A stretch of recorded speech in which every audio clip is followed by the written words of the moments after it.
Good morning, ninth class. As you know, we have completed our last chapter.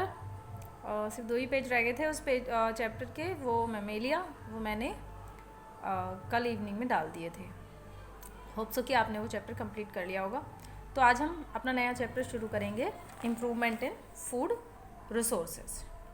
Food resources क्या होते हैं? वो चीज़ें जिनसे हमें हमारा खाना मिलता है, और हम कहीं ना डायरेक्टली इनडायरेक्टली किस पर डिपेंड है? प्लांट्स पर डिपेंड है. फूड सप्लाई में क्या होता है कि जिससे हमें protein, carbohydrate, fat, vitamin, minerals वगैरह मिलते हैं. ये क्या हमारी बॉडी की ग्रोथ और डेवलपमेंट के लिए बहुत ज़रूरी है. आपको पता ही है कि जो हमारे ये 5 मेजर न्यूट्रिएंट्स है बॉडी के लिए बहुत ज़रूरी होते हैं. ये सब हमें किससे मिलते हैं? डायरेक्टली इनडायरेक्टली प्लांट से मिलते हैं. ठीक है. अब जो डिफरेंट क्रॉप्स हम अपनी डिफरेंट रिक्वायरमेंट्स के लिए उगाते हैं, उनकी भी अपनी अपनी क्या होती हैं? अलग क्लाइमेटिक कंडीशन होती हैं. जैसे कि कुछ सर्दियों में उगती है, कुछ गर्मियों में उगती है. टेम्परेचर रिक्वायरमेंट उनकी अलग होती है, और उनका फोटो पीरियड भी अलग होता है. फोटो पीरियड का मतलब क्या होता है कि एक टाइम ड्यूरेशन, उनकी लाइफ साइकिल कितने टाइम की थी. कि गेहूं की फसल 3 से 4 महीने में तैयार हो जाती है, या चावल की फसल भी 3 से 4 महीने में तैयार हो जाती है. उसे हम क्या कहते हैं? उसका photoperiod are related to the sunlight, कि कितना टाइम उसने सनलाइट को यूज़ किया है.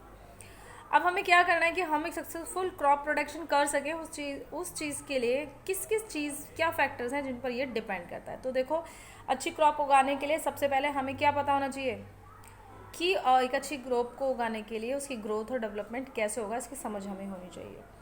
ठीक है. उनको अलग अलग क्रॉप्स को उगने के लिए, अलग अलग प्लांट्स को उगने के लिए अलग अलग न्यूट्रिएंट्स की ज़रूरत होती है. कैसा क्लाइमेट चाहिए, कितना पानी चाहिए, और कितने टाइम में उन प्लांट्स की ग्रोथ हो जाएगी, ये सब भी हमें पता होना चाहिए. Modification and management of each factor for increasing the yield of the crop. और हमें यील्ड का मतलब क्या होता है कि कितनी पैदावार, हमें किसी क्रॉप से कितनी ज़्यादा प्रोडक्टिविटी मिल रही है, उसके लिए भी हमें हमेशा अपने मैनेजमेंट को मॉडिफाइड करते रहना चाहिए. अब आपको पता ही है, आपने 8th में भी पढ़ा है कि खरीफ क्रॉप कौन सी होती हैं? जो रेनी सीजन्स में उगती हैं, यानी कि जून टू अक्टूबर. नीचे मैंने कुछ एग्जाम्पल्स भी लिखे हैं. दूसरा हमारा रबी क्रॉप्स है. रबी क्रॉप्स आपको पता ही है, वो होती हैं जो विंटर सीजन्स में उगती हैं, यानी कि नवंबर टू अप्रैल. अब आ जाता है कि हम क्रॉप वैरायटी को इम्प्रूव कैसे कर सकते हैं. ठीक है. तो उसके 2 सबसे ज़्यादा मेन तरीके हैं. क्या बच्चों? एक होता है हमारा हाइब्रिडाइजेशन, और एक होता है इंट्रोड्यूसिंग ए जीन. अब सबसे ये एकदम नई टर्म है कि हाइब्रिडाइजेशन क्या होता है. हाइब्रिडाइजेशन क्या होता है बच्चों?